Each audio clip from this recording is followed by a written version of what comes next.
Hello everyone, this is Anurag Baghel and welcome to Magnet Brain, जहां बच्चों आपको क्लास केजी से क्लास 12 तक फ्री एजुकेशन प्रोवाइड किया जाता है। और हमने पिछली क्लासेस में अपना जो चैप्टर स्टार्ट किया था, उस चैप्टर का नाम था, काफी इजी चैप्टर है, सॉलिड स्टेट। सबसे पहले मैं एक बार क्विक रिवीजन करवा दें, जिस बच्चे ने पूरा पढ़ा हुआ है वो ना देखें, थोड़ा आगे बढ़ा सकते हैं, लेकिन फिर भी पूरा देख लेंगे तो कहानी और अच्छे से परफेक्ट ही होगी। हमने पिछली क्लासेस में बात करी थी किसके बारे में बेटा?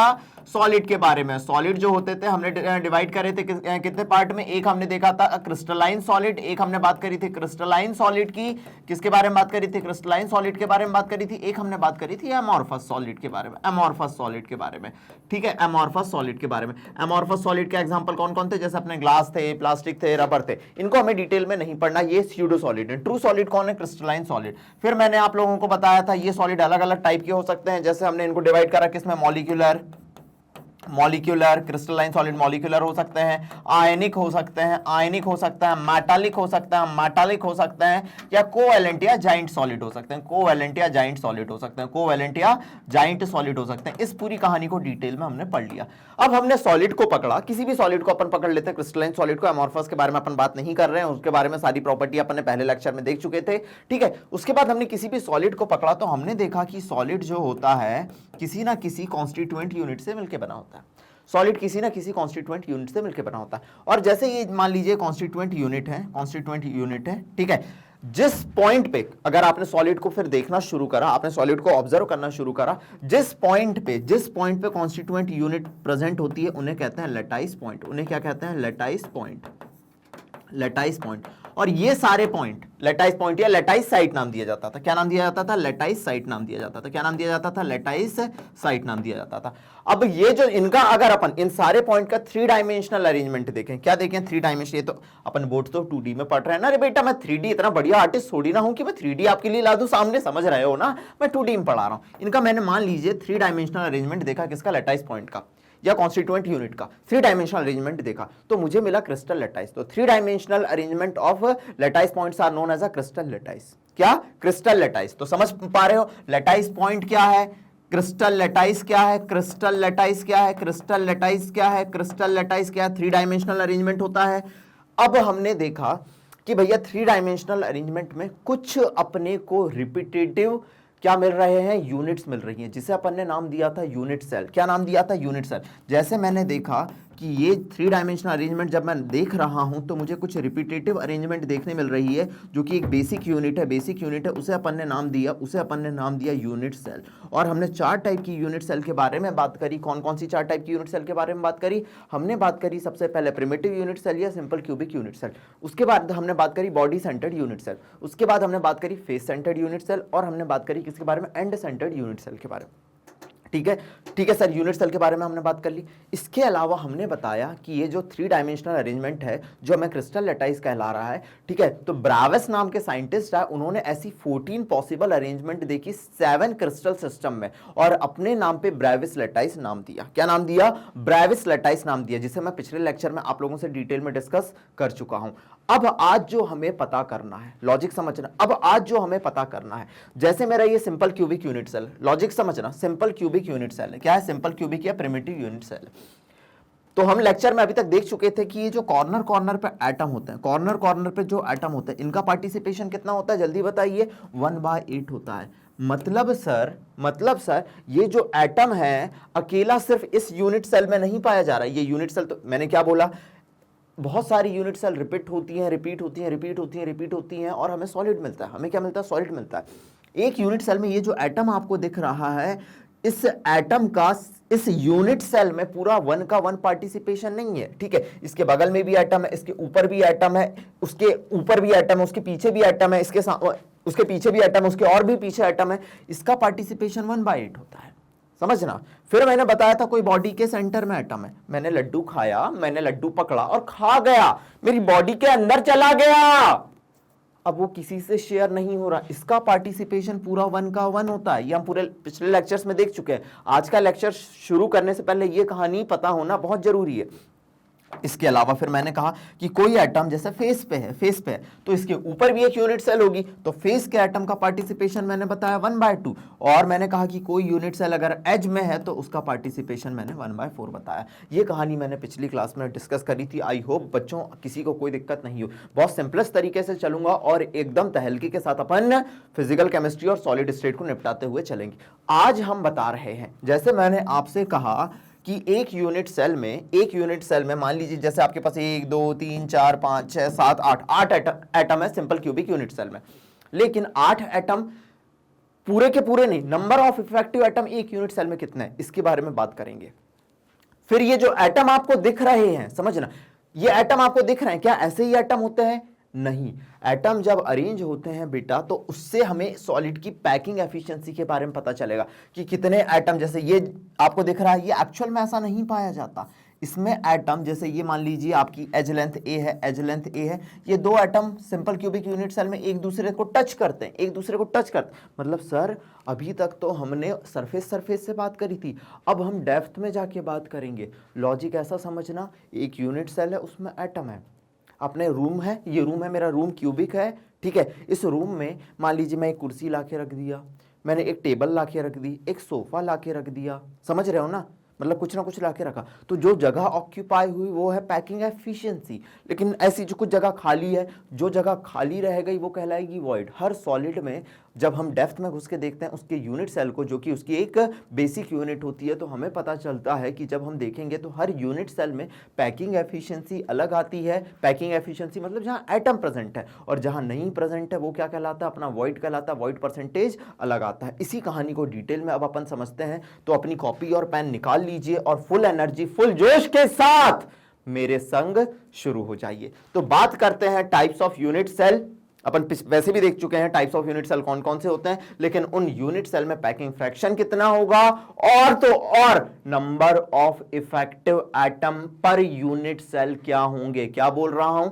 Number of effective atom per unit cell कितने होंगे। एकदम मस्त हल्केदार ट्रिक्स भी बताऊंगा, और इससे रिलेटेड क्वेश्चन जो आपके नीट जेई और आपके स्कूल लेवल पे आ सकते हैं उनके बारे में भी डिस्कशन करेंगे। चलिए तो शुरुआत करते हैं अपन। सबसे पहले अगर अपने को नंबर ऑफ एटम या इफेक्टिव एटम पता करना है किसी यूनिट सेल में, तो मैं उसके लिए कन्वेंशन अपने तरीके से यूज करता हूं, जेड। क्या यूज करता हूं? जेड यूज करता हूं, ठीक है। नंबर ऑफ इफेक्टिव एटम और number of atom in one unit cell आपको पता करना है, तो उसके लिए मैं कन्वेंशन यूज करता हूं जेड, ठीक है। मैं बात कर रहा हूं सबसे पहले फॉर सिंपल क्यूबिक और प्रिमिटिव यूनिट सेल। मैंने आपको पहले ही बताया, या तो आप यूनिट सेल को दो पार्ट में क्लासिफाई कर सकते हैं, सिंपल क्यूबिक या प्रिमिटिव, या दूसरा सेंटर्ड। सेंटर्ड में भी कितने आएंगे? Body centred, face centred, and centred. या मैं पूरे ओवरऑल क्लासिफाई करूं तो 4 simple cubic, body centre, face centre, and centre. याद हो रहा है क्लास में? बेटा मेरा मोटिव यही है कि क्लास में याद हो। तो सबसे पहले नंबर ऑफ इफेक्टिव एटम की बात करते हैं कि भैया सिंपल क्यूबिक यूनिट सेल में कितने पाए जाते हैं। तो सुनना, अब आपको पता होगा ये जो सिंपल क्यूबिक यूनिट सेल है, इसमें जो कॉन्स्टिट्यूएंट यूनिट या एटम होते हैं वो कहां प्रेजेंट होते हैं? Constituent units are present only at the corner. कहां प्रेजेंट होते हैं? सिर्फ कॉर्नर पे। किसी यूनिट सेल के सिर्फ कॉर्नर पे पाए जाते हैं कॉन्स्टिट्यूएंट यूनिट्स। कहां पाए जाते हैं? सिर्फ कॉर्नर पे पाए जाते हैं, ठीक है सर। तो और पार्टिसिपेशन इन द कॉर्नर कितना होता है आप बताइए। कोई एटम है, ये कोई एटम है, इसके अगर आप पार्टिसिपेशन को देखोगे तो इसका पार्टिसिपेशन इस यूनिट सेल में सिर्फ 1/8 आता है। कितना आता है? 1/8 आता है। कितना आता है? 1/8। मतलब ये बड़ा का बड़ा एटम पूरा का पूरा आपके इस यूनिट सेल में नहीं आ रहा है, बाकी और लोगों से भी शेयरिंग कर रहा है, बाकी 8 और लोगों से भी शेयरिंग कर रहा है, और इस यूनिट सेल में इसका पार्टिसिपेशन कितना? 1/8। थंब रूल तो याद ही हो गया ना, कॉर्नर का पार्टिसिपेशन 1/8। तो अब अपने को पता करना नंबर ऑफ इफेक्टिव एटम कितने होंगे। चलिए जल्दी बताइए, टोटल नंबर ऑफ एटम कितने हैं? टोटल नंबर ऑफ एटम कितने हैं? 1 2 3 4 5 6 7 8, और एक एटम का पार्टिसिपेशन कितना है? 1/8। तो नंबर ऑफ इफेक्टिव एटम कितने आए? 1 आए। जेड कितना आया? 1 आया। जेड कितना आया? 1 आया। तो याद रखने का तरीका, अगर सिंपल क्यूबिक यूनिट सेल है तो एस फॉर सिंगल याद रखना, एस फॉर सिंगल याद रखना, सिंगल मतलब जेड कितना? 1। जेड कितना? 1। Number of effective atom per unit cell, और इन यूनिट सेल कितना आता है? 1 आता है। प्लीज नोट डाउन करो, बहुत सिंपल तरीके से चल रहे हैं, बहुत सिंपल तरीके से चल रहे हैं। क्यूब बनाना पता है ना आप लोगों को? क्यूब कैसे बनाते हैं? ये ऐसे करना, ये ऐसे करना, ये ऐसे कर देना, ये आपका बन गया क्यूब। ये आपका क्या बन गया? क्यूब। चलिए बना लीजिए। ये तो मैंने जस्ट अपने तरीके से बनाना सिखाया आप लोगों को, अगर नहीं आता हो तो, अगर आप लोगों को नहीं आता हो तो दिस इज सिंपल क्यूबिक और primitive unit cell, this is simple cubic और प्रिमिटिव यूनिट सेल। बढ़ू आगे, चलिए दूसरी बात करता हूं मैं, दूसरी बात करता हूं, देखिएगा दूसरी बात करता हूं बॉडी सेंटर्ड यूनिट सेल के बारे में। मार लिया ना स्क्रीनशॉट, मार लिया स्क्रीनशॉट, नोट डाउन कर लिया। चलो दूसरी मैं बात करता हूं बॉडी सेंटर्ड यूनिट सेल के बारे में। नाम में ही छुपा है भैया, देखो एक बेसिक स्ट्रक्चर अपना सेम था कि कॉर्नर कॉर्नर पे एटम प्रेजेंट होंगे। बॉडी सेंटर्ड में कॉर्नर कॉर्नर पे तो होंगे, इसके अलावा बॉडी के सेंटर पे भी होंगे। तो body centred cubic unit cell क्या होता है, क्या होता है? Constituent units are present at corner. Constituent unit कहां प्रेजेंट होती है? कॉर्नर पे प्रेजेंट होती है, एज वेल एज कहां प्रेजेंट होती है? बॉडी के सेंटर पे प्रेजेंट होती है। कॉर्नर पे कॉन्स्टिट्यूएंट यूनिट है, दिस इज कॉर्नर पे कॉन्स्टिट्यूएंट यूनिट, और कहां है? बॉडी के सेंटर पे। बॉडी के सेंटर पे है, मेरे पास एक लड्डू था, मैंने खा गया, किसी से शेयर नहीं होगा, मेरे पेट के अंदर चला गया, ऐसे समझ रहे हो ना? तो सुनना, नंबर ऑफ इफेक्टिव एटम अपने को इसमें निकालना है, जिसे अपन जेड से रिप्रेजेंट करेंगे। तो कॉर्नर का पार्टिसिपेशन कितना बेटा? कॉर्नर के 8 एटम है, और पर एटम का पार्टिसिपेशन कितना होता है? सिर्फ 1/8 होता है, सिर्फ 1/8 होता है। तो 1/8 इंटू 8, और जो बॉडी पे है वो किसी से पार्टिसिपेट नहीं करता, ये पूरा का पूरा 1 होता है, पूरा का पूरा 1 होता है। तो 1 + 1 कितना? 2। 1 + 1 कितना? 2। याद रखने का तरीका, बीसीसी के केस में, बीसीसी के केस में नंबर ऑफ इफेक्टिव एटम आपको पता करने हैं। बी फॉर बाई, बाई मतलब जेड कितना आएगा? 2 आएगा। एस फॉर सिंगल मतलब जेड कितना आएगा? 1 आएगा। एग्जाम में हम यहां से अपना बेस बना के किसी ना किसी कॉम्पिटिटिव एग्जाम में उतरेंगे, और जब उतरे तो आपको मेरी बातें याद रहनी चाहिए। S for single, B for bi, we are preparing for every kind of exam. हर टाइप के एग्जाम के लिए हम तैयारी कर रहे हैं। स्कूल एग्जाम हो जाए, कोई कंपटीशन हो जाए, हम एकदम तहलके के साथ कॉन्सेप्ट को पढ़ेंगे और खत्म करेंगे। जल्दी आइए यहां तक, हम तहलके के साथ कॉन्सेप्ट को पढ़ेंगे और खत्म करेंगे। जल्दी आइए यहां तक। This is BCC, body centred cubic unit cell, body centred cubic unit cell. अब बात करता हूं तीसरे यूनिट सेल के बारे में। किसके बारे में बात करता हूं? तीसरे यूनिट सेल के बारे में। समझना, समझना। तीसरा यूनिट सेल है मेरा face centred cubic unit cell. कौन सा है? Face centred cubic unit cell. इसमें अपन क्या पता करने जा रहे हैं? Number of atom in 1 unit cell या number of effective atom in unit cell. इसमें कॉन्स्टिट्यूएंट पार्टिकल कहां प्रेजेंट होते हैं? कहां प्रेजेंट होते हैं? कॉर्नर पे तो होना तय है, ये तय है, कॉर्नर पे होना तो तय है। और कहां तय है? Centre of all phases. अपने घर का कमरा है ना, अपने घर का कमरे को देखना है, एकदम वो क्यूब जैसा होता है। कॉर्नर कॉर्नर पे एटम होंगे, उसके अलावा सामने वाली फेस, सामने वाली फेस, पीछे वाली फेस, सामने वाली फेस, सॉरी सामने वाली फेस, वो सामने वाली फेस, ये पीछे वाली फेस, ये मेरे अगल वाली फेस, ये मेरे बगल वाली फेस, ये मेरे ऊपर वाली फेस, ये मेरे नीचे वाली फेस। टोटल 6 फेज होती हैं। तो समझिएगा, ये सामने वाली फेस है, ठीक है, ये पीछे वाली फेस है, ये ऊपर वाली, ये नीचे वाली, ये अगल वाली, ये बगल वाली। वाह वाह, हर जगह कोई ना कोई है। समझ रहे हो? मेरे कमरे के आसपास हर जगह। अबे ये क्या? एटम है, कोई और नहीं, एटम है। कौन है? एटम है। समझ गए? तो समझना। और इसका पार्टिसिपेशन कितना होता है? इसके ऊपर एक होगी तो हाफ, 2 से शेयर करेगा तो कितना? हाफ। कितना? हाफ। तो समझना, contribution of atom in a face कितना होता है? हमेशा कभी फेस पे होगा तो 1/2। तो नंबर ऑफ इफेक्टिव एटम अगर अपने को निकालना है तो कॉर्नर का 8 इंटू 1/8 प्लस फेस 6 है, 6 फेज हैं, ऊपर नीचे अगल बगल सामने पीछे, ठीक है, सामने पीछे। तो 6 इंटू 1/2 कितना आ गया? 6 इंटू 1/2, ये हुआ 1 + 3, टोटल कितना आया? 4। याद रखने का तरीका, F फॉर 4, मतलब इसमें नंबर ऑफ इफेक्टिव एटम कितने आएंगे? 4 आएंगे। कितने आएंगे? 4 आएंगे। जल्दी आइए, नंबर ऑफ इफेक्टिव एटम कितने आएंगे? 4 आएंगे। बहुत सिंपल है, बहुत सिंपल है,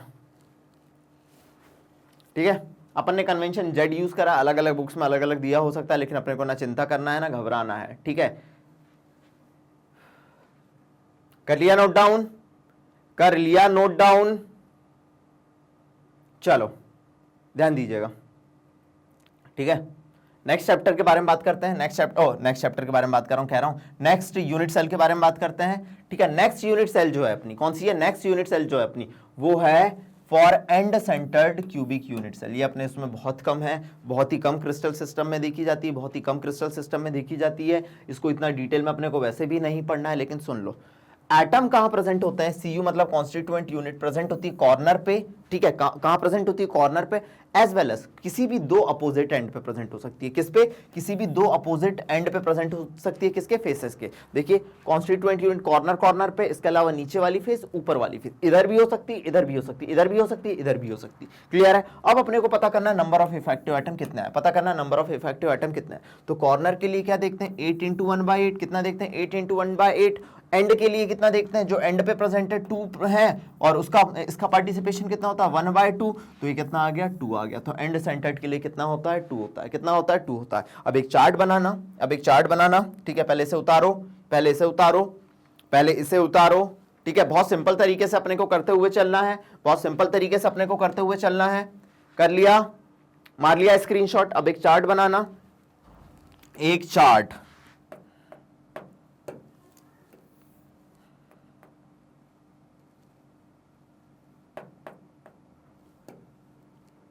ठीक है, ये चार्ट अपने को बनाना है।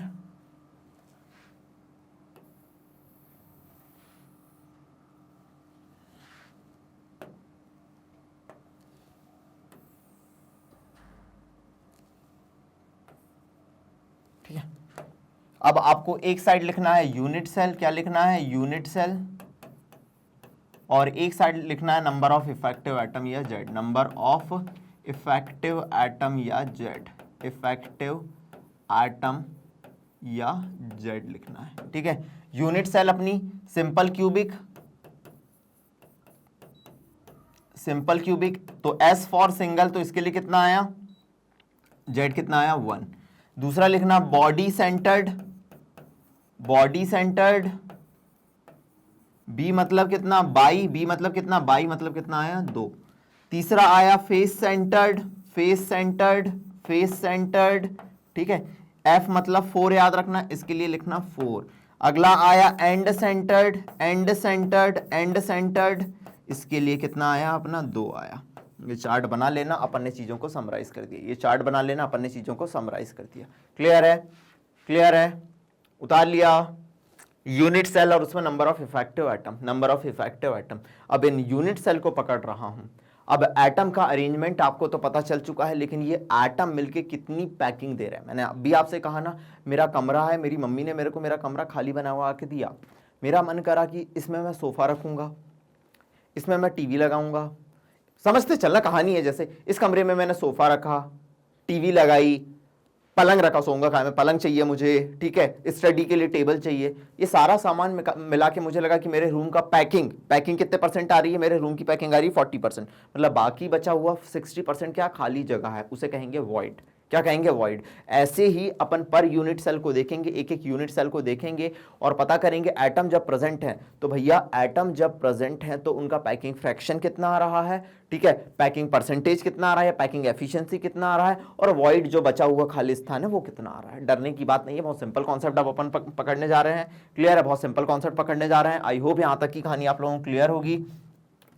तो बात करते हैं, शॉर्ट ट्रिक क्लियर हो गया ना, चलो ये अपन ने देख लिया था short trick, S for single, B for Y, F for 4, Z अपने को पता करना था, ठीक है, number of effective atom in unit cell, ठीक है सर, ये तो अपने को क्लियर हो गया। ठीक है, अब अपन बात करते हैं पैकिंग एफिशिएंसी या पैकिंग फ्रैक्शन के बारे में। किसके बारे में बात करते हैं, पैकिंग एफिशिएंसी या पैकिंग फ्रैक्शन के बारे में। ठीक है, तो व्हाट इज पैकिंग एफिशिएंसी। मैंने अभी कहा कि भैया मेरे रूम घर में मैंने अलग अलग सामान रखा, तो percentage of total space, percentage of total space, ठीक है, occupied by the particle, occupied by the particle, जो भी आपके पार्टिकल कॉन्स्टिट्यूएंट यूनिट है, जो एटम मॉलिक्यूल या आयन हो सकते हैं, वो कितना स्पेस ऑक्यूपाई कर रहे हैं किसी यूनिट सेल में, उसे अपन नाम देंगे पैकिंग एफिशिएंसी या पैकिंग फ्रैक्शन। सबसे पहले हम बात करते हैं सिंपल क्यूबिक क्रिस्टल में, सिंपल क्यूबिक क्रिस्टल में, इसे एससीसी के नाम से भी अपन जानते हैं, सिंपल क्यूबिक क्रिस्टल में, जिसमें एटम कहां प्रेजेंट होता है, कॉर्नर कॉर्नर पे। लेकिन ऐसा जो अपने को दिखता है ना, ऐसा जो अपने को दिखता है ना, ऐसा होता नहीं। इस चीज को ऐसे समझिए, ये बुकिश डायग्राम से हटके मैं आप लोगों को डायग्राम बता रहा हूं, जस्ट आप लोग समझना, जस्ट आप लोग समझना, ठीक है, समझने की कोशिश करना।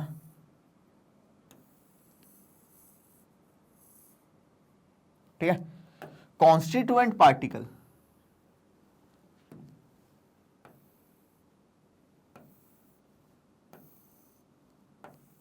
ठीक है, आपको पता था कॉर्नर कॉर्नर पे होते हैं सिंपल क्यूबिक में, सिंपल क्यूबिक में कहां होते हैं, कॉर्नर कॉर्नर पे होते हैं। कॉर्नर कॉर्नर पे होते हैं, ठीक है सर, कॉर्नर कॉर्नर पे होते हैं। लेकिन ये जो ऐसा दिख रहा है ना, फिर तो आपको लगेगा पैकिंग फ्रैक्शन 10% भी नहीं है। अब जब आप इसको डिटेल में उतर के देखेंगे तो आपको क्या पता चलेगा, आपको क्या पता चलेगा, ये जो कॉर्नर कॉर्नर के एटम है, मैं ये एक एज को पकड़ रहा हूं, किसको पकड़ रहा हूं, एज, जिसकी लेंथ मैंने मान ली ए, जिसकी एज लेंथ मैंने कितनी मान ली, ए मान ली, ए मान ली, ठीक है। मैं इस एज को पकड़ के चल रहा हूं, चलो जी अनुराग सर चल दो, हम बिल्कुल कुछ नहीं कहेंगे। अब इस एज को जैसे ही मैं पकड़ के चला, ये जो मेरे कॉन्स्टिट्यूएंट एटम दिख रहे थे, क्या दिख रहे थे, कॉन्स्टिट्यूएंट एटम दिख रहे थे, ध्यान देना,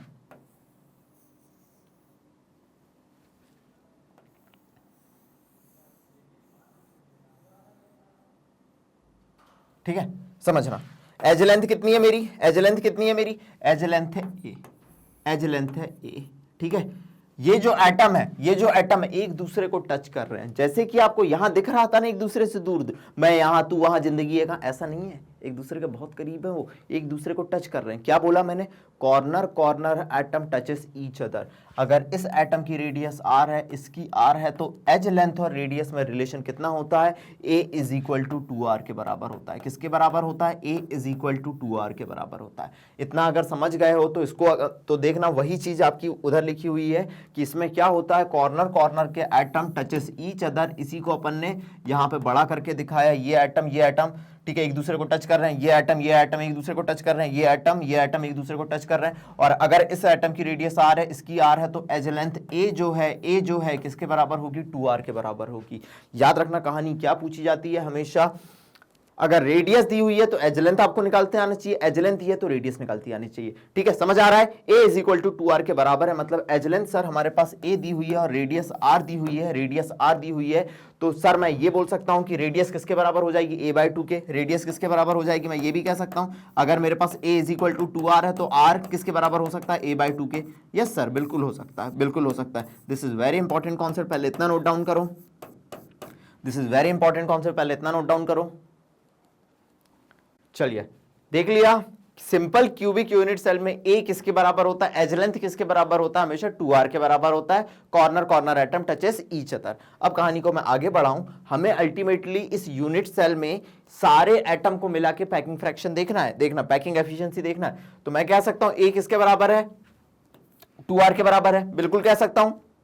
या distance between two nearest atom, हर चीज क्वेश्चन है, distance between two nearest atom, इस एटम को आपने पकड़ा और इस एटम को आपने पकड़ा, तो देखना इसके न्यूक्लियस को पकड़ो और इसके न्यूक्लियस को पकड़ो, तो distance between two nearest atom जिसे अपन डी से रिप्रेजेंट करेंगे, जिससे अपन किससे रिप्रेजेंट करेंगे, डी से रिप्रेजेंट करेंगे, वो किसके बराबर आ रही है, 2r के बराबर आ रही है। बहुत इंपॉर्टेंट बात है, distance between two nearest atom किसके बराबर है, 2r के बराबर है। बहुत इंपॉर्टेंट बात है कि distance between two nearest atom किसके बराबर होती है, 2r के बराबर होती है। तो also distance between two nearest atom, nearest distance between to atom किसके बराबर है, 2r।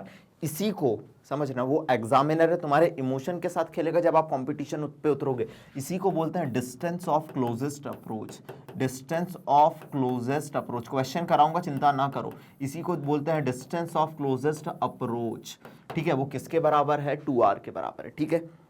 अब सर हमारा इससे अगर a दिया है तो r निकाल सकते हैं, तो रेडियस ऑफ एन एटम किसके बराबर आ गई, a/2 के बराबर आ गई, बिल्कुल सही है सर, कोई दिक्कत नहीं, कोई दिक्कत नहीं, ठीक है।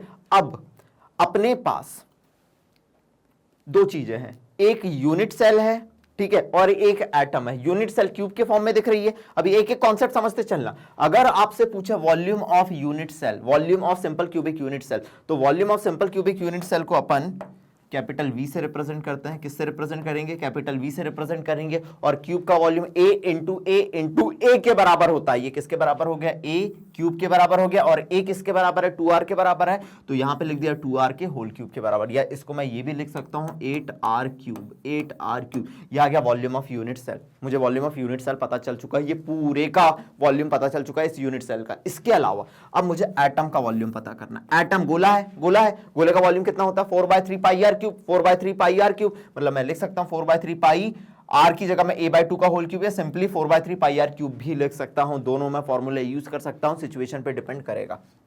अब समझना, ठीक है। अब अपने पास एक एटम का वॉल्यूम आ गया 4/3 पाई आर क्यूब, लेकिन वो पूरा का पूरा एटम कभी पार्टिसिपेट नहीं करता है किसी यूनिट सेल में, उसका कुछ पार्ट कर रहा है। जैसे अपन ने बोले जो कॉर्नर एटम है वो पूरा का पूरा पार्टिसिपेट नहीं कर रहा है, 8 कॉर्नर एटम है उनका 1/8 पार्टिसिपेट कर रहा है, मतलब टोटल इफेक्टिव एटम कितने आए, 1 आए। तो हम ये कह सकते हैं total volume of all atom in simple cubic unit cell, क्या कह सकता हूं, जेड मतलब क्या हो गया, जेड मतलब क्या हो गया, number of effective atom. Number of effective atom कितने, टोटल वॉल्यूम अपने को पता करना है ना एटम का, तो अपन ने नंबर ऑफ इफेक्टिव एटम कितने हैं, और एक एटम का वॉल्यूम स्मॉल वी, एक एटम का वॉल्यूम क्या था अपना स्मॉल वी, ठीक है, स्मॉल वी, एक एटम का वॉल्यूम कितना था, स्मॉल वी से मल्टीप्लाई कर दिए, तो 4/3 पाई a/2 का होल क्यूब, ये आ गया अपना total volume of all the atom, total volume of all the atom. बोलो क्लियर है, total volume of all the atom. अब समझना, हमें पैकिंग फ्रैक्शन निकालना है। हमने क्या शुरू करी कहानी, ए और आर के बीच में रिलेशन, हर चीज क्वेश्चन है बेटा, हर चीज क्वेश्चन है, ए और आर के बीच में रिलेशन, इससे हमें दो एटम के बीच की दूरी भी पता चल गई, डिस्टेंस ऑफ क्लोजेस्ट अप्रोच भी पता चल गए। इसके बाद हमें पता चल गया कि वॉल्यूम ऑफ यूनिट सेल कितना है, वॉल्यूम ऑफ एक सिंगल एटम का वॉल्यूम कितना है, लेकिन सिंगल एटम का पूरा पार्टिसिपेशन नहीं होता, तो हमने बोल दिया total volume of all the atom, उसके लिए हमने नंबर ऑफ इफेक्टिव एटम से मल्टीप्लाई कर दिया, तो अपने क्या आ गए, टोटल वॉल्यूम ऑफ एटम आ गया। अब मेरे पास टोटल वॉल्यूम ऑफ एटम आ चुका है, ठीक है, इसको डिवाइड कर दूं मैं total volume of unit cell से, किससे, total volume of unit cell से, तो मेरे पास आ जाएगा पैकिंग फ्रैक्शन, कितना आ जाएगा, packing fraction. What is the meaning of fraction, समझना, हमें कभी भी फ्रैक्शन निकालना है, मान लीजिए मैं जस्ट अपने सिंपल तरीके से बात करता हूं, तुम्हारा यूनिट टेस्ट हुआ 40 मार्क्स का, तो 40 हमेशा नीचे रखते हैं ना, 40 हमेशा नीचे रखते हैं ना, 40 हमेशा नीचे रखते हैं ना, उसमें से तुम्हारे मान लो कि 36 मार्क्स आए, 30 मार्क्स आए, तो ये हो गया तुम्हारा मार्क्स का फ्रैक्शन कितना हो रहा है, टोटल वॉल्यूम एटम का आ चुका है अपना, ठीक है, उसको डिवाइड कर देंगे अपन यूनिट सेल के होल वॉल्यूम से, तो हमें पता चल जाएगा कि भैया कितना भरा हुआ है एटम, कितनी पैकिंग हुई है। तो ये था मेरा total volume of atom in a simple cubic unit cell. पहले स्क्रीनशॉट इसका मारो, पहले स्क्रीनशॉट इसका मारो, बहुत सिंपल तरीके से चल रहा हूं, ये डेरिवेशन बहुत इंपॉर्टेंट हो सकता है आपके लिए। अब देखना मैं क्या कर रहा हूं, अब देखना मैं क्या कर रहा हूं, अब अगर मैं इसे डिवाइड कर दूं टोटल वॉल्यूम से, तो मेरा आ जाएगा packing fraction z into small we upon capital v, z into small v अपन ने देखा, ठीक है, तो अपना आ गया 4/3 पाई a/2 का होल क्यूब, ठीक है, वॉल्यूम ऑफ ऑल एटम, ये क्या है, वॉल्यूम ऑफ ऑल एटम अपन ने देख लिया, और इफेक्टिव वॉल्यूम देखा है अपन ने, और उसको कैपिटल वी से डिवाइड कर दिया, तो हमारे पास पैकिंग फ्रैक्शन सब कैंसिल करने के बाद कितना है, π/6 आया। π/6 को याद रखना, this is very important for NEET and JEE, π/6 को याद रखना, this is very important for NEET and JEE. और पाई की वैल्यू होती है 3.14, डिवाइड बाय 6 कर दो तो आपको 65 या 30 होता है, करीब 0.52 मिलेगा, ये मिलेगा पैकिंग फ्रैक्शन, बहुत इंपॉर्टेंट है पैकिंग फ्रैक्शन 0.52। अब हमने परसेंटेज निकालना है, परसेंटेज पैकिंग फ्रैक्शन निकालना है, तो 0.52 इंटू 100 कर दो, 52% मिल जाएगा। वॉइड बाकी बची हुई खाली जगह अपन ने 100 माइनस 52% करे तो 48% आपकी क्या देखने मिलेगी, वॉइड देखने मिलेगी। 48% आपको क्या देखने मिलेगी, वॉइड देखने मिलेगी। ये थी अपनी सिंपल क्यूबिक क्रिस्टल के पैकिंग फ्रैक्शन की कहानी। टिप पे याद करते चलो। सर हमें अभी तक पता चल गया ए और आर के बीच में relation, A is equal to 2r। Question जब करेंगे तब मजा आने वाला है, याद रखना एकदम परफेक्ट क्वेश्चन होने वाले। ए और आर के बीच का रिलेशन अपने को पता चल गया, sir A is equal to 2r होता है। दूसरी चीज सर हमें ए इज इक्वल टू 2r होता है, उसके बाद हमने sir distance of closest approach निकाल ली, सिंगल एटम का वॉल्यूम निकाला, ठीक है, सारे एटम जो है उनका टोटल वॉल्यूम अपन ने निकाल दिया, तो z इंटू स्मॉल वी, उसके बाद हमने टोटल वॉल्यूम से डिवाइड कर दिया यूनिट सेल के, तो हमको पैकिंग फ्रैक्शन मिल गया, कितना मिला, π/6। ये वैल्यू भी इंपॉर्टेंट है, ठीक है, या 0.52%। इतना डेरिवेशन करोगे, कई बार हो सकता है कि ये डायरेक्ट पूछ ले, तो आपको याद होना चाहिए, तो π/6 या 0.52 या 52%, ठीक है, और वॉइड परसेंटेज कितना है, 48%। क्लियर है, चलो अगर क्लियर है तो कहानी को आगे बढ़ाऊं। सारी देखना है अपने को, बीसीसी देखना है, एफसीसी देखना है, ईसीसी के बारे में बात नहीं करेंगे, वो अपने सिलेबस में इतना नहीं है, चलो ध्यान देना, ठीक है। चलो अगला है अपना face centred cubic unit cell. What is face centred cubic unit cell? मेरा रूम है, मेरा ये क्यूब है, मान लिया मैं जिस रूम में पढ़ा रहा हूं वो क्यूब है, ठीक है, ये क्यूब है, उसमें कॉर्नर पे तो एटम होंगे ही होंगे। फेस सेंटर में क्या होता है, कॉर्नर पे तो एटम होते ही, एक मिनट रुकना, हाँ, कॉर्नर पे तो एटम होते ही होते हैं, इसके अलावा कहां पाए जाते हैं, हर फेस के सेंटर पे पाए जाते हैं, हर फेस के सेंटर पे पाए जाते हैं। और मजेदार बात क्या है, एफसीसी में जो कॉर्नर के एटम होते हैं, लॉजिक सुनना मेरा, सर कॉर्नर पे एटम पाए जाएंगे, इसके अलावा फेस के सेंटर पे पाए जाएंगे। मैं क्या बोल रहा हूं, कॉर्नर एटम, हाँ, corner corner atom do not touch touches each other, do not touches each other। Corner corner के एटम जैसे एससीसी में एक दूसरे को टच कर रहे हैं तो वैसे यहां नहीं करते। कॉर्नर एटम किसको टच करता है? कॉर्नर एटम किसकी संपर्क में रहता है? किसके संपर्क में रहता है? फेस सेंटर एटम के, फेस सेंटर एटम के टच में रहता है, फेस सेंटर एटम के टच में रहता है। ठीक है, तो अगर ये आपका कॉर्नर एटम है, ये एक दूसरे को टच नहीं करेंगे, लेकिन ये कॉर्नर एटम, ये कॉर्नर एटम, ये फेस सेंटर एटम और ये कॉर्नर एटम एक दूसरे को टच करेंगे। समझना? ठीक है, ये वैल्यू कितनी है, ये वैल्यू कितनी है, ये वैल्यू एज लेंथ की वैल्यू कितनी है ए, इस एज लेंथ की वैल्यू कितनी है ए। अब अपने को ये पता करना है। ठीक है, अपने को ए और आर के बीच में रिलेशन पता करना है। तो समझना बेटा, चलो इसको अपन, इसने जिस तरीके से लिया, उसने ये वाले एटम लिए हैं, समझना, उनने ये कॉर्नर का एटम लिया है। ठीक है, ये कॉर्नर का एटम इस कॉर्नर का एटम को लिया है। ठीक है, ये वैल्यू कितनी दी हुई है अपने पास? ये वैल्यू फेस की ए दी हुई है और ये वैल्यू भी कितनी दी हुई है ए। इसको मैंने इधर दिखाया एलॉबरेट करके। क्या दिखाया? इधर दिखाया मैंने एलॉबरेट करके।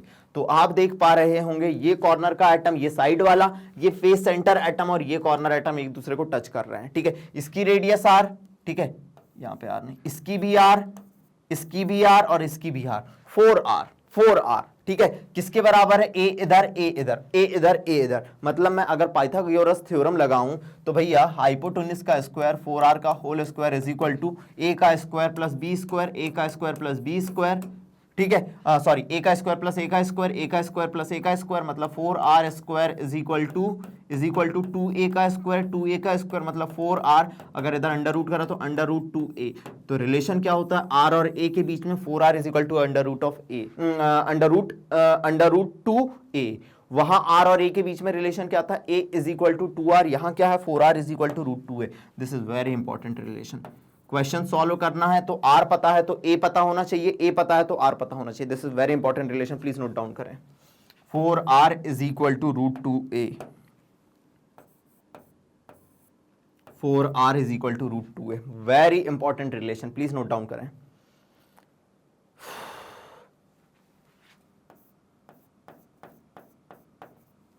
बढ़े आगे, बढ़ जाएं आगे। r और a के बीच का रिलेशन पता चल गया। चलो सर, हमें लेकिन इससे मतलब नहीं है, हमें तो पैकिंग फ्रैक्शन से मतलब है। चलो ठीक है, चलो ठीक है, कहानी को आगे बढ़ाता हूं। समझना, समझना, नोट डाउन करना, पूरे डायग्राम अच्छे से बनाना। अब मेरे पास है एफसीसी की बात करूं तो centre atom touches corner atom but corner corner atom does not touches each other. बिल्कुल सही है सर, वही वाली कहानी इसने फिर से बताया। चलो देख लेते हैं। हमारे पास था ये 4r, हम देख चुके हैं, ये a था, ये a था। तो 4r किसके बराबर? ए बी का स्क्वायर अपन ने लगाया, ए सी के स्क्वायर और बी सी के स्क्वायर, पाइथागोरस थ्योरम लगाई तो 4r का square is equal to a का स्क्वायर प्लस ए का स्क्वायर, तो 4r is equal to root 2 a का स्क्वायर, रूट टू क्या कर दिया इन्हें, 4r is equal to root 2 under root डाला तो इधर आ गया 2a का स्क्वायर, यस, तो बाहर आया तो 4r is equal to root 2 है। चलिए ठीक है, अपन देख चुके हैं, देख चुके हैं। अब radius of an atom, radius of an atom अपने को देखना है तो किसके बराबर होगी? रूट 2a बाय 4। और मैं 4 को क्या लिख सकता हूं? 4 को क्या लिख सकता हूं बताइए? 2 इंटू 2 लिख सकता हूं, 2 इंटू 2 लिख सकता हूं। तो मेरे पास रिलेशन क्या आया? a by 2 root 2। This is my relation. नहीं समझ आ रहा है तो इसको इधर देखिए, 4r किसके बराबर होता है? रूट 2a के बराबर होता है। कभी आपको रेडियस निकालने पूछे तो आप डायरेक्ट ये लिख दोगे रूट 2a बाय 4, लेकिन 4 किसके बराबर होता है? 2 इंटू 2 के बराबर होता है। इधर रूट 2 है और ये a है, तो रूट 2 बाय 2 क्या होता है? रूट 2 होता है। थोड़ी बहुत मैथ्स मुझे आती है तो ये आ गया 2 रूट 2।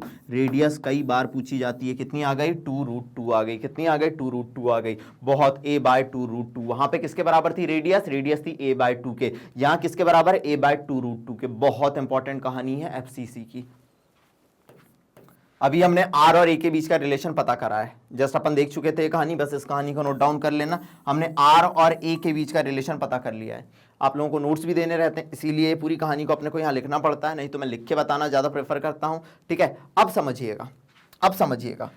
ठीक है, अपने को पैकिंग फ्रैक्शन निकालना है। चलो मैं अपने तरीके से बताता हूँ, बाद में फिर नोट्स देख लेंगे, मैं अपने तरीके से बताता हूँ, समझना।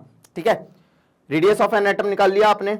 अब वॉल्यूम, अपने डिस्टेंस ऑफ क्लोजेस्ट अप्रोच निकालना है। क्या निकालना है? Distance of closest approach. समझना, डेरिवेशन करते मजा आएगा। Distance of closest approach. What is distance of closest approach? जिसे d से रिप्रेजेंट करते हैं, इसी को अपन ये एक और नाम देते हैं distance between to atom. Distance between 2 atom, 2 atom के बीच की डिस्टेंस। अब हमें पता है 4r इज इक्वल टू किसके बराबर होता है, √2a के बराबर होता है। यस सर, इसको मैं 2 इंटू 2r लिख सकता हूं, 2 इंटू 2r लिख सकता हूं, √2a के बराबर होता है। और 2 एटम के बीच की दूरी किसके बराबर होती है, 2r के, मतलब यही डिस्टेंस ऑफ क्लोजेस्ट अप्रोच है। ये किसके बराबर आया, √2a/2 के, और √2/2 क्या होता है, √2 होता है, तो ये आ गया a/√2, किसके बराबर आ गया, a/√2 के बराबर आ गया। वेरी इंपॉर्टेंट कहानी जो अपने पास यहां भी लिखी हुई है, यहां भी लिखी हुई है, ये तो आपने उतार लिया। डिस्टेंस ऑफ क्लोजेस्ट अप्रोच नहीं लिखी क्या, ये लिखा हुआ है, ठीक है। तो आप पहले यहां तक आइए, डिस्टेंस ऑफ क्लोजेस्ट अप्रोच पे आइए, या डिस्टेंस बिटवीन 2 एटम किसके बराबर आएगी, a/√2 के बराबर आएगी। बहुत इंपॉर्टेंट कहानी है, ठीक है। तो क्लियर हो गया, distance between 2 nearest atom a/√2, question पूछा जाएगा या √2a/2, ठीक है सर, यहां तक की कहानी क्लियर है। अब हमारी यहां तक की दो चीजें आ गई कि भैया एफसीसी में आर और ए के बीच का रिलेशन क्या है, डिस्टेंस ऑफ क्लोजेस्ट अप्रोच क्या है। अब हम बात करते हैं वॉल्यूम ऑफ एन एटम। अब तो वही पूरी कहानी रिपीट करना है। एक एटम का वॉल्यूम अपने को पता करना है, तो स्मॉल वी से रिप्रेजेंट करेंगे, स्मॉल वी से रिप्रेजेंट करेंगे। एटम छोटा होता है इसीलिए अपन उसको स्मॉल वी से ले रहे हैं। यूनिट सेल बड़ा होता है इसलिए उसको कैपिटल वी से ले रहे हैं। 4/3 पाई r क्यूब, r की जगह आप a/2 भी रख के कर सकते हैं, जो रखना है रिलेशन आप रख सकते हैं, r की वैल्यू, ठीक है। वॉल्यूम ऑफ यूनिट सेल किसके बराबर होता है, a क्यूब के बराबर होता है। यूनिट सेल क्यूब जैसा होता है, a की जगह आप रिलेशन रख सकते हैं 4r/√2 का होल क्यूब आपको, ठीक है। अब सर पैकिंग फ्रैक्शन अपने को निकालना है, ठीक है। तो या आप यहां पे टोटल वॉल्यूम ऑफ, एक और चीज लिख लो, ऑल एटम कैसे निकालेंगे, एक एटम का वॉल्यूम कितना होता है, स्मॉल वी, लेकिन वो पूरा का पूरा पार्टिसिपेट नहीं करता, तो जेड से मल्टीप्लाई कर दो। पैकिंग फ्रैक्शन अपने को निकालना है तो कैपिटल वी से मल्टीप्लाई कर दिया। तो जेड कितना होता है एफसीसी के लिए, F फॉर 4, एक एटम का वॉल्यूम 4/3 पाई r क्यूब, और इसका कितना आ गया 4r/√2 का होल क्यूब। यहां r लिया है तो यहां r लिया अपन ने, ठीक है। और अपने पास जो पैकिंग फ्रैक्शन आया वो कितना है, π/3√2 या 0.74%। कितना आया, π/3√2, भूलना मत। इतना डेरिवेशन इतने डेप्थ में जाके इसलिए बता रहा हूं बेटा, सुनना, इतने डेप्थ में जाके इसलिए बता रहा हूं ताकि हर कॉन्सेप्ट एकदम बढ़िया तरीके से फर्निश्ड हो जाए। आपका पैकिंग फ्रैक्शन कितना आया, π/3√2 या 0.74%। परसेंटेज निकालोगे तो आपका आ गया 74%, वॉइड निकाला तो आपका आ गया 26। 100 में से माइनस करना है, आपका वॉइड परसेंटेज आ जाएगा। मजा तो अभी आएगा जब अपन क्वेश्चन करेंगे। आज की पूरी कहानी पे बढ़िया से बढ़िया क्वेश्चन करेंगे। पैकिंग फ्रैक्शन कितना आ गया 74%, वॉइड कितना आ गया 26%। अब सबसे इंपॉर्टेंट बात समझना, एफसीसी को सीसीपी भी कहा जाता है। क्या कहा जाता है, सीसीपी भी कहा जाता है। समझना, जो पैकिंग फ्रैक्शन आपको यहां देखने मिल रहा है, पैकिंग फ्रैक्शन वो है हाईएस्ट यहां पे। इससे ज्यादा पैकिंग फ्रैक्शन सॉलिड में नहीं पाया जाता। हाईएस्ट पैकिंग फ्रैक्शन देखने मिल रहा है, इससे ज्यादा पैकिंग फ्रैक्शन सॉलिड में नहीं पाया जाता। इसीलिए इसे एक और नाम दिया जाता है, क्यूबिक क्लोज पैक्ड।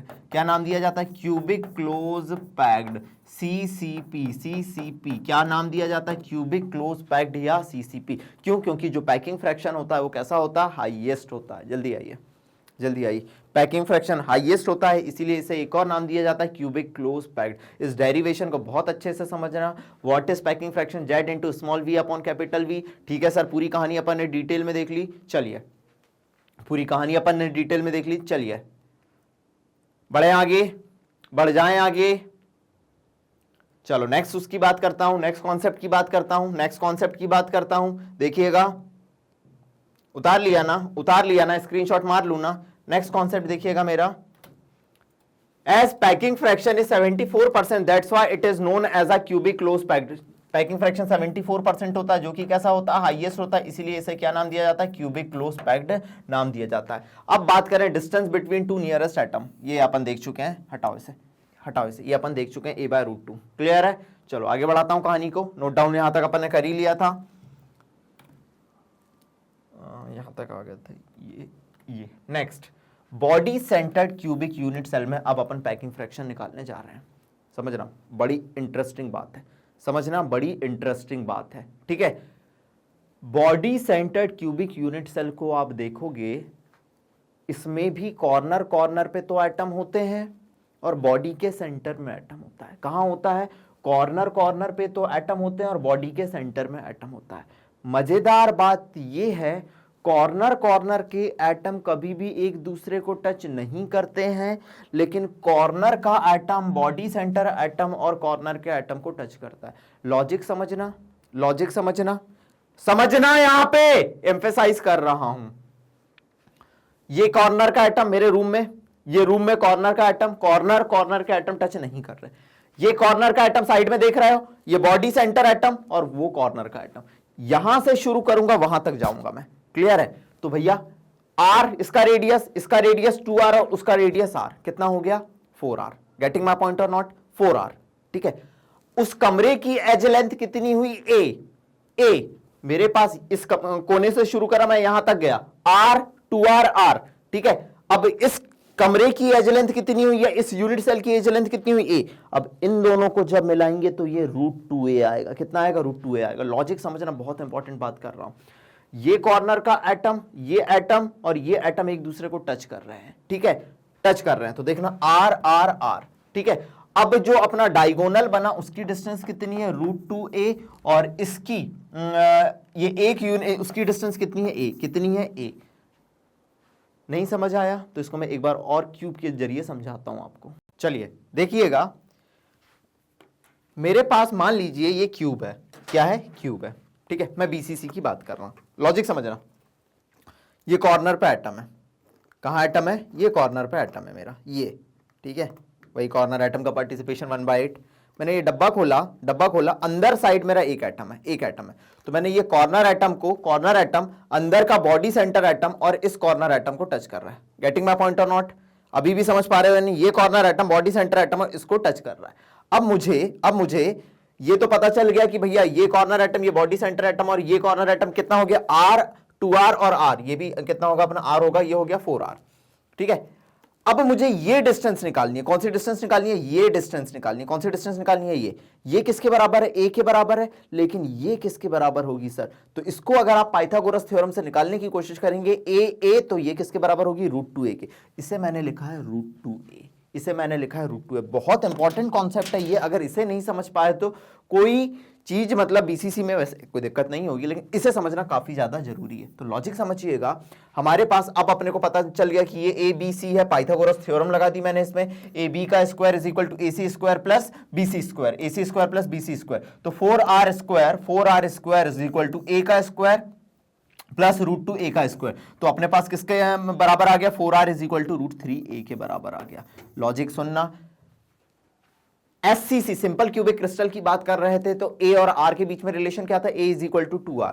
FCC की बात कर रहे थे तो 4R is equal to √2a। लेकिन इसकी बात कर रहे हैं तो 4R is equal to √3a। Very important concept, clear है? समझाने की मैंने पूरी कोशिश करी है 2 डायमेंशन में। प्लीज यहां तक आइए, बढ़ूं आगे, बढ़ जाएं आगे। चलिए नेक्स्ट कॉन्सेप्ट के बारे में बात करते हैं। अब इससे अपने को पता चल गया रेडियस कितनी आ जाएगी? रेडियस आ जाएगी √3a/4, ठीक है। पैकिंग फ्रैक्शन अपने को निकालना है। क्या निकालना है? Packing fraction. अब सिंपलेस्ट तरीके से मैं सिंपल पैकिंग फ्रैक्शन पे आ जाता हूं। तो total volume occupied by an atom क्या होता है? Total volume occupied by an atom, एक एटम का वॉल्यूम स्मॉल v और number of effective atom Z से डिवाइड कर दिए वॉल्यूम ऑफ यूनिट सेल को, तो अपना आ जाएगा पैकिंग फ्रैक्शन। पूरी कहानी अपन ने देख ली। Z कितना होता है? 2 होता है, 4/3 πr³ और वॉल्यूम कितना आ गया? अपना V किसके बराबर होता है? a³ के बराबर होता है। a³ के बराबर होता है, किसके बराबर होता है? a³ के बराबर होता है, a³ के बराबर होता है। तो a किसके बराबर आ गया? 4r/√3 के, तो 4r/√3, तो अपना पैकिंग फ्रैक्शन आया √3π/8। √3π/8 होता है, a/8 गलत लिख गया, √3π/8। और जब इसको आप सॉल्व करोगे तो आपको कितना मिल जाएगा? 0.68। कितना मिल जाएगा? 0.68। और परसेंटेज पैकिंग फ्रैक्शन कितना आ गया? 68%। तो परसेंटेज वॉइड कितना आ गया? 32%। क्लियर है? जल्दी आइए यहां तक। इस चीज को मैं समराइज करने की कोशिश करने वाला हूं। दूसरी चीज, यहां अगर एक चीज छूट गई है अपनी, distance between two nearest atom,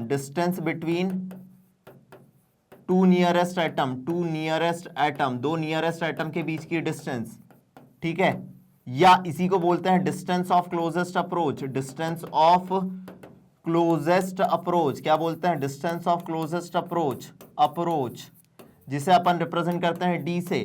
अब आपको पता है 4r किसके बराबर होता है, √3a के बराबर। क्या मैं इसको 2 × 2r लिख सकता हूं? ये किसके बराबर होगा, √3a के बराबर। 2r कुछ नहीं सर, ये d है, ये हो गया √3a/2 के बराबर। Distance between two nearest atom किसके बराबर होती है, 2r के बराबर। तो ये किसके बराबर आ गया, √3a/2 के बराबर। क्लियर है? आइए यहां तक।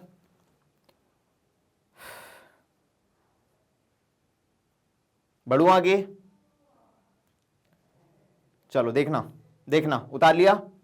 तो अपने पास तीन चीजों के अपन ने पैकिंग फ्रैक्शन पता कर लिए हैं। किसके पैकिंग फ्रैक्शन पता कर लिए हैं अपन ने? तीन चीजों के पैकिंग फ्रैक्शन पता कर लिए हैं। किस किस के? इस चीज को अपन समराइज करते हैं। देखो, शुरू करते हैं अपन किससे, एससीसी से। किससे शुरू करते हैं, एससीसी से। इसका पैकिंग फ्रैक्शन कितना आया था, π/6 है, 0.52%। इसका कितना आया था, देखना जी, इसका कितना आया था अपना, कहां गया, π/3√2 और इसका कितना आ गया, √3π/8 √3π/8। अब मैं यहां पे समराइज कर रहा हूं इस कहानी को। देखिएगा मेरे पास है कहानी,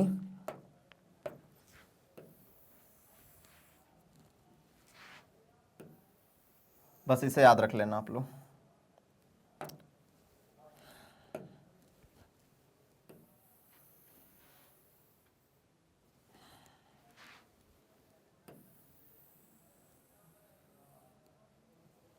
चलिए ध्यान दीजिएगा, मेरे पास है इधर यूनिट सेल देख रहे हैं अपन, यूनिट सेल है एससीसी, ठीक है, simple cubic crystal unit cell, ठीक है। इसमें जो पैकिंग फ्रैक्शन आया वो कितना आया, पैकिंग फ्रैक्शन आया सर इसमें π/6।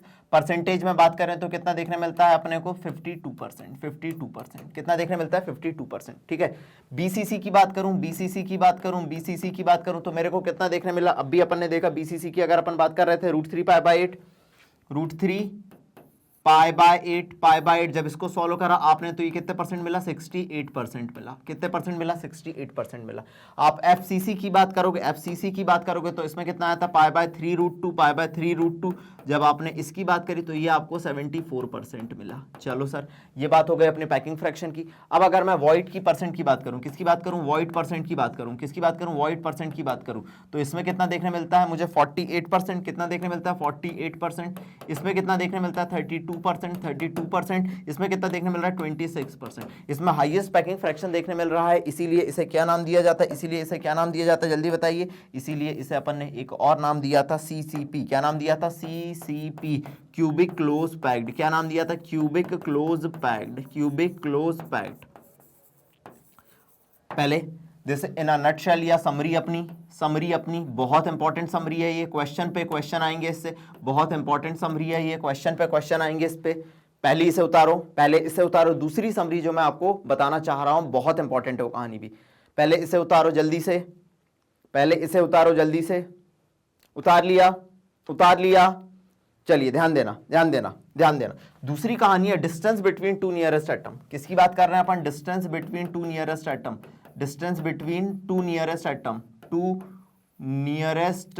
एटम, जिसे ही अपन डिस्टेंस ऑफ क्लोजेस्ट अप्रोच कहते हैं, जिसे डी से रिप्रेजेंट करते हैं, ठीक है। अब हम बात करें एससीसी की, तो ए और आर के बीच में रिलेशन क्या था, ए इज इक्वल टू 2r, तो भैया यही डी के बराबर होता है। डी किसके बराबर था, ए के बराबर था। चलो कोई दिक्कत नहीं, बहुत इंपॉर्टेंट बात कर रहा हूं मैं। बात करूं किसकी, एससीसी के बाद मैं बात करूं किसकी, बीसीसी की।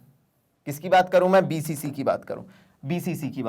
बीसीसी में 4r किसके बराबर था, √3a के बराबर था। इसको 2 × 2r करा, ये √3a के बराबर हो गया। 2r किसके बराबर है, डिस्टेंस ऑफ क्लोजेस्ट अप्रोच के, या distance between two nearest atom, √3a/2। √3 की वैल्यू कितनी होती है, 1.732 × a/2, मतलब मैं लिख सकता हूं 1.732 को आप 2 से डिवाइड करो, ये आ जाएगा 0.866a।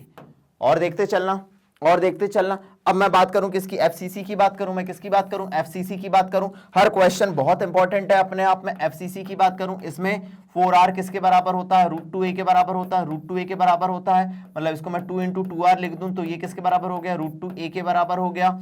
ये डिस्टेंस ऑफ क्लोजेस्ट अप्रोच है, distance between two nearest atom है डी, ये किसके बराबर हो गया, √2a/2। √2 की वैल्यू कितनी होती है, 1.414 × a/2, तो ये कितना आ गया, 0.707 इंटू ए के बराबर आया। आप देख सकते हैं order of distance between two nearest atom, order of distance between two nearest atom, distance between two nearest atom, two nearest atom कितनी देखने मिल रही है? देखना आपकी सबसे ज्यादा एससीसी में होती है, उसके बाद बीसीसी में होती है, उसके बाद कितने में, किसमें होती है? एफसीसी में। इसमें कितनी होती है? ए। इसमें कितनी होती है? 0.866 इंटू ए, और इसमें कितनी होती है? 0.707 into A. This is very important concept जो आपको एग्जामिनर पूछेगा, जो आपको एग्जामिनर पूछेगा। ये अपनी कहानी हो गई किस किस चीज की?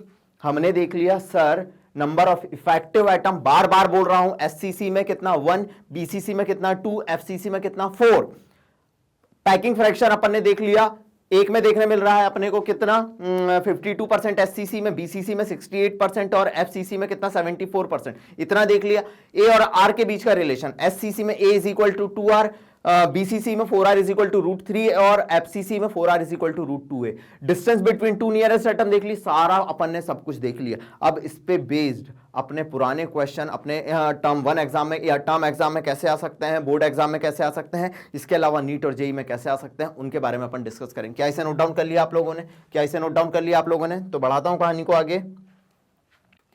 देखिए, तो अपने पास पहला क्वेश्चन है, Xenon crystallizes in FCC lattice। ठीक है भैया, हम देख चुके हैं FCC lattice को। The edge of the unit cell is 620 picometre. Edge मतलब A दिया हुआ है 620 पिकोमीटर, ठीक है। Then the radius of Xenon, आपको रेडियस पता करनी है। अब मैंने आपसे पहले ही कहा, जैसे अगर मेरा नाम अनुराग है तो अनुराग जैसे ही आता है आपको बघेल याद रहता है ना, याद करने के तरीके हैं यार।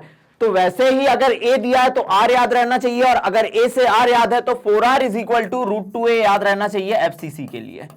चलो, इनके बीच का रिलेशन अपन ने देख लिया, सब कुछ देखें, क्वेश्चन देखना, बहुत बढ़िया क्वेश्चन आते हैं। अब अपने को रेडियस पता करना है। √2 की वैल्यू कितनी होती है? 1.414। ए कितना दिया हुआ है अपने पास?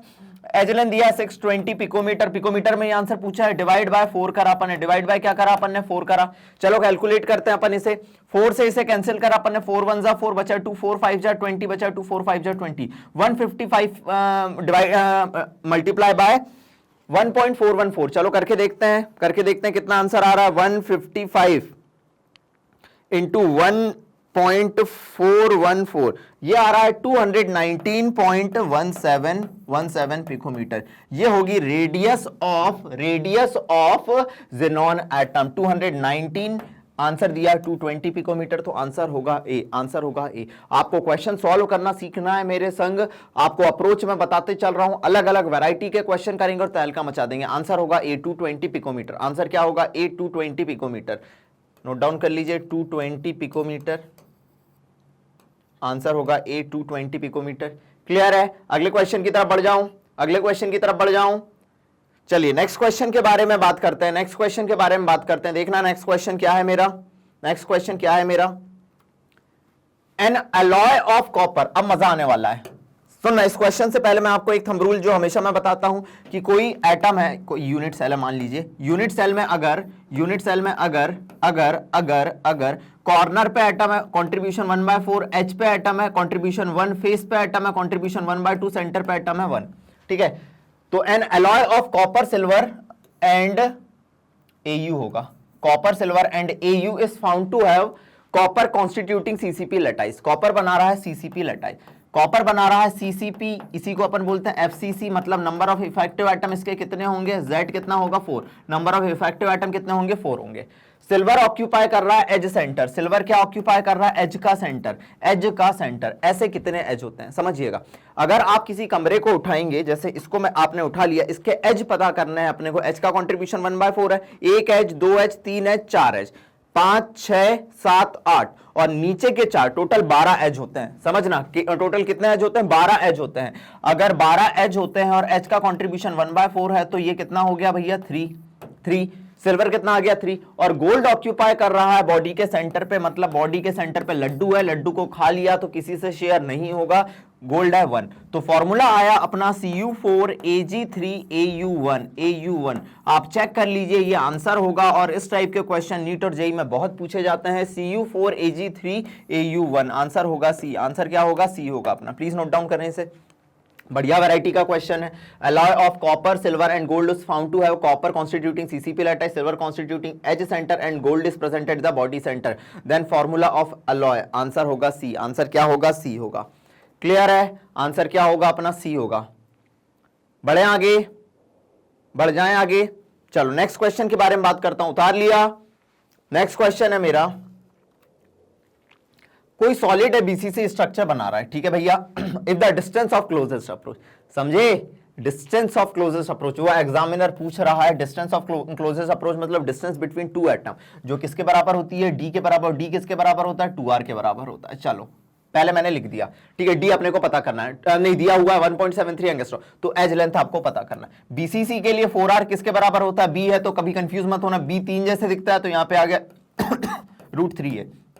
4 इंटू ऐसे नहीं लिखना, डिस्टेंस ऑफ क्लोजेस्ट अप्रोच पूछा है तो 2 इंटू 2r लिख सकता हूं, इज इक्वल टू √3 है। यस सर लिख सकते हैं। 2r ही डी के बराबर होता है, डी के बराबर होता है इंटू 2 इंटू √3a। अब मेरे पास डी कितना दिया हुआ है? डिस्टेंस ऑफ क्लोजेस्ट अप्रोच कितनी दी है? 1.73 एंगस्ट्रॉम, 1.73, और √3 की वैल्यू कितनी होती है? 1.732, तो ये आ गया मेरा ए। ये कितना आ गया मेरा? ए आ गया, ठीक है। लेकिन एंगस्ट्रॉम है 1.73 एंगस्ट्रॉम नहीं। पिकोमीटर में आंसर पूछा है तो इसको अपन चेंज करते हैं। पिकोमीटर में आंसर पूछा है तो चेंज करते हैं। अगर अपने पास distance of closest approach 1.73 angstrom है, मतलब 10 की पावर -10 मीटर है। अब अगर इसे मैं पिकोमीटर में कन्वर्ट करना चाह रहा हूं तो मैं क्या करूंगा? ऊपर भी 100 से मल्टीप्लाई, नीचे भी 100 से मल्टीप्लाई, तो क्या हुआ? ये 1.73 इंटू 100 कितना हो गया? 173 इंटू ये ऊपर गया तो 10 की पावर -12, मतलब 173 पिकोमीटर। कितना आया? 173 पिकोमीटर। तो समझिएगा 2 into 173 picometre distance of closest approach divide by √3 की वैल्यू 1.732, ये आ गया अपना एज लेंथ। इससे इसको काटा, 100 टाइम्स काटा, तो ये कितना आ गया? 200 पिकोमीटर। ये होगा आंसर एज लेंथ का। आप मैच कर लीजिए, आंसर आएगा आपका ए। आप मैच कर लीजिए, आंसर आएगा ए। ये थोड़े अपने क्या है, आपको पता होना चाहिए। एक एंगस्ट्रॉम 10 की पावर -10 मीटर, एक पिकोमीटर में कितने होते हैं? 10 की पावर -12 मीटर। इस तरीके से आपको पता होना चाहिए। ये बेसिक मैथमेटिक्स है। आई थिंक आपने फिजिक्स में पढ़ा होगा, क्लास 10वीं तक पढ़ा होगा, नहीं तो मैं तो बताते हुए चल ही रहा हूं। आंसर हो जाएगा 200 पिकोमीटर एज लेंथ। आप रिलेशन आप समझ पा रहे होंगे कि सिंपल क्यूबिक क्रिस्टल है तो A is equal to 2r, BCC है तो 4r इज इक्वल टू √3 है, और FCC है तो 4r is equal to √2a। बड़े अगले क्वेश्चन की तरफ। जोश और जुनून बना रहना चाहिए, सोना नहीं है क्लास में, सोना नहीं है क्लास में, ठीक है। चलो नेक्स्ट क्वेश्चन अपना नेक्स्ट दिया है, कोई क्रिस्टल सिस्टम। ओहो, ये पुराने लेक्चर का आ चुका है, जिसने मेरा पुराना लेक्चर देखा होगा उसको पता होगा, ठीक है। आ crystal system of a compound with unit cell dimension. A आपका दिया हुआ है कितना? 0.378 नैनोमीटर में दिया, चलो लिख लेते हैं। बी दिया हुआ है 387 नैनोमीटर, और सी दिया हुआ है 0.504 नैनोमीटर। मतलब मुझे क्या इससे पता चल रहा है? ए बी के बराबर, डरना नहीं, ऐसा क्वेश्चन है। ए बी के बराबर है लेकिन बी सी के बराबर नहीं है। तो अब और अपने पास एंगल दिए हुए हैं, यूनिट सेल को अपन पता करना है तो 6 पैरामीटर चाहिए होते हैं। एंगल दिए हैं अल्फा और बीटा, कितना दिया है? 90 डिग्री, और गामा दिया है 120 डिग्री। गामा कितना दिया है? 120 डिग्री। मतलब सर अगर ये अपने को डायमेंशन देखने मिल रहे हैं, मतलब कौन सा यूनिट सेल के बारे में बात कर रहा है? कौन से क्रिस्टल सिस्टम के बारे में बात कर रहा है? यूनिट सेल नहीं, क्रिस्टल सिस्टम के बारे में बात कर रहा है, जिसमें 120 डिग्री एंगल दिखे, और ए बी के बराबर नहीं और बी सी के बराबर, ए बी के बराबर और बी सी के बराबर नहीं, तो ये होता है अपना हेक्सागोनल। क्या होता है ये? हेक्सागोनल। तो आंसर होगा अपना बी। आंसर क्या होगा अपना? बी। अच्छा क्वेश्चन है, आंसर होगा अपना बी, हेक्सागोनल। आपको बस क्वेश्चन कवर करना है, आंसर होगा हेक्सागोनल। क्यूबिक में तो ए बी के बराबर होता है, बी सी के बराबर होता है, अल्फा बीटा गामा 90 डिग्री होता है। ऑर्थोरोम्बिक माचिस का डब्बा याद करा था अपन ने। ऑर्थोरोम्बिक मतलब माचिस का डब्बा। ए बी के बराबर नहीं, बी सी के बराबर नहीं, ठीक है, लेकिन अल्फा बीटा गामा 90 डिग्री होता है। रोम्बोहेड्रल, ठीक है, ये भी नहीं हो सकता, तो आंसर क्या होगा? बी। बढ़े आगे। चलो, पिछला लेक्चर में मैंने पूरी इसकी ट्रिक्स और जिंगल्स के साथ इसे याद कराया था। A total number of atom, मस्त क्वेश्चन, नीट या जेई में कहीं आया हुआ है, नीट और जेई में कहीं आया हुआ क्वेश्चन है, नीट और जेई में आया हुआ क्वेश्चन है। Total number of atom present in FCC unit cell. ठीक है, मैंने क्या कहा था, अगर आपको टोटल नंबर ऑफ एटम पता करने हैं तो याद रखिए, अब भी मैंने बताया था टोटल नंबर ऑफ एटम आप कैसे पता करेंगे, Z इंटू स्मॉल v से। Z एफसीसी के लिए कितना होता है, 4 होता है, और v कितना होता है, volume of atom 4/3 pi r cube, 4/3 pi r cube कितना हो गया, 16/3 पाई आर क्यूब। अच्छा क्वेश्चन है, आंसर हो जाएगा सी, आंसर हो जाएगा 16/3 pi r cube. Total number of atom, और पैकिंग फ्रैक्शन निकालना है तो अपन यूनिट सेल के वॉल्यूम से डिवाइड कर देंगे, डिवाइड बाय ए क्यूब, तो अपना आ जाएगा पैकिंग फ्रैक्शन। आंसर हो जाएगा सी। आंसर क्या हो जाएगा, C. Total number of atom present in FCC unit cell of the atom, answer हो गया सी। आंसर क्या हो गया, सी। बड़े अगले क्वेश्चन की तरफ, बड़े अगले क्वेश्चन की तरफ। देखिएगा नेक्स्ट क्वेश्चन मेरा, नेक्स्ट क्वेश्चन देखिएगा मेरा, देखिएगा next question. If A is the length of the side, बिल्कुल सही है, कोई मेरा यूनिट सेल है, कोई मेरा यूनिट सेल है, उसकी किसी साइड या एज की लेंथ कितनी होती है, कितनी होती है, ए होती है। Distance between the body centred atom and one corner atom in the cube will be. अब आपको क्या पता करना है, ये बॉडी सेंटर एटम इधर है और ये कॉर्नर एटम है, ये दोनों एक दूसरे को टच करते हैं, दोनों के बीच की दूरी कितनी होती है, 2r होती है। और बीसीसी की अगर मैं बात करूं, 4r किसके बराबर होता है, √3a के बराबर होता है। अब मुझसे पूछा क्या है, डिस्टेंस बिटवीन, बहुत प्यारा क्वेश्चन है, बस नहीं टफ नहीं है, बस लैंग्वेज समझना बहुत जरूरी है। एग्जाम में लैंग्वेज समझना बहुत ज्यादा जरूरी होती है, क्वेश्चन टफ नहीं होता। Distance between the body centre atom and one corner atom, इसको जब मैं इलॉबरेट करके दिखाऊंगा तो मैंने आपको बताया था, ये कॉर्नर का एटम, ये बॉडी सेंटर एटम और ये कॉर्नर का एटम टच करते हैं।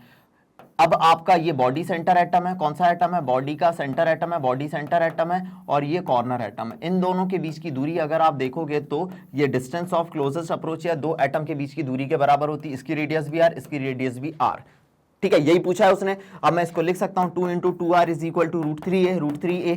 2r अपने को पूछा है, ये d के बराबर होता है, तो √3a/2, √3a/2। तो आंसर क्या आना चाहिए, आंसर क्या आना चाहिए, √3a/2 आंसर आना चाहिए a।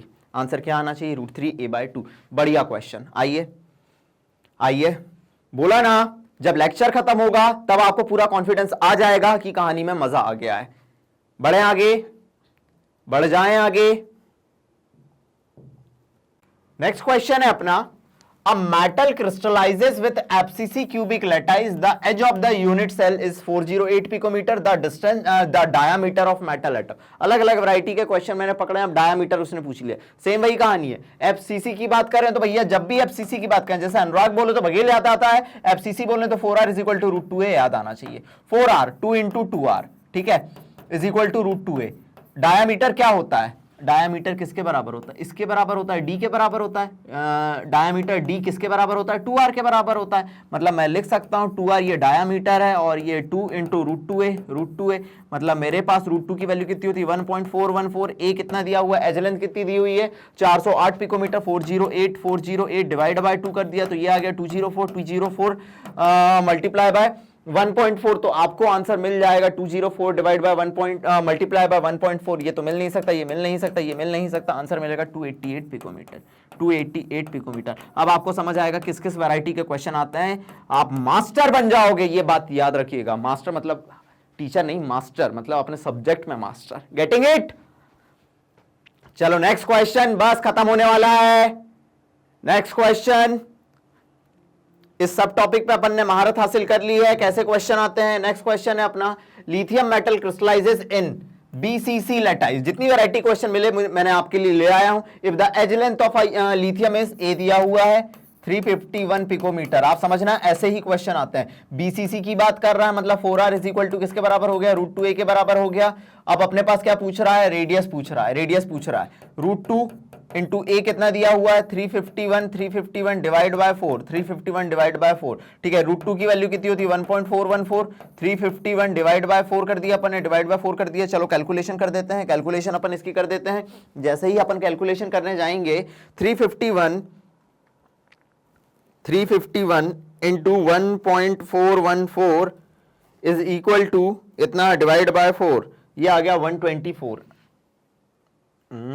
ऐसा तो आ नहीं रहा है। Metal crystallises in body centre cubic if the edge length अपने पास दी हुई है 351 पिकोमीटर, तो एटॉमिक रेडियस पूछ रहा है। चलो एक बार और ट्राई करते हैं। 4r इज इक्वल टू √2 है, बिल्कुल सही था। 4r is equal to BCC में √3a आता है ना, वही हमें लगा कुछ हमने गड़बड़ कर दिया। यहाँ √3 होगा, यहाँ 1.732 होगा, यहाँ 1.732 होगा। चलो अब करते हैं 1.732 इंटू 351 डिवाइड बाय 4, ये आ गया अपना 151.9 पिकोमीटर। आंसर होगा अपना ए, आंसर होगा अपना ए।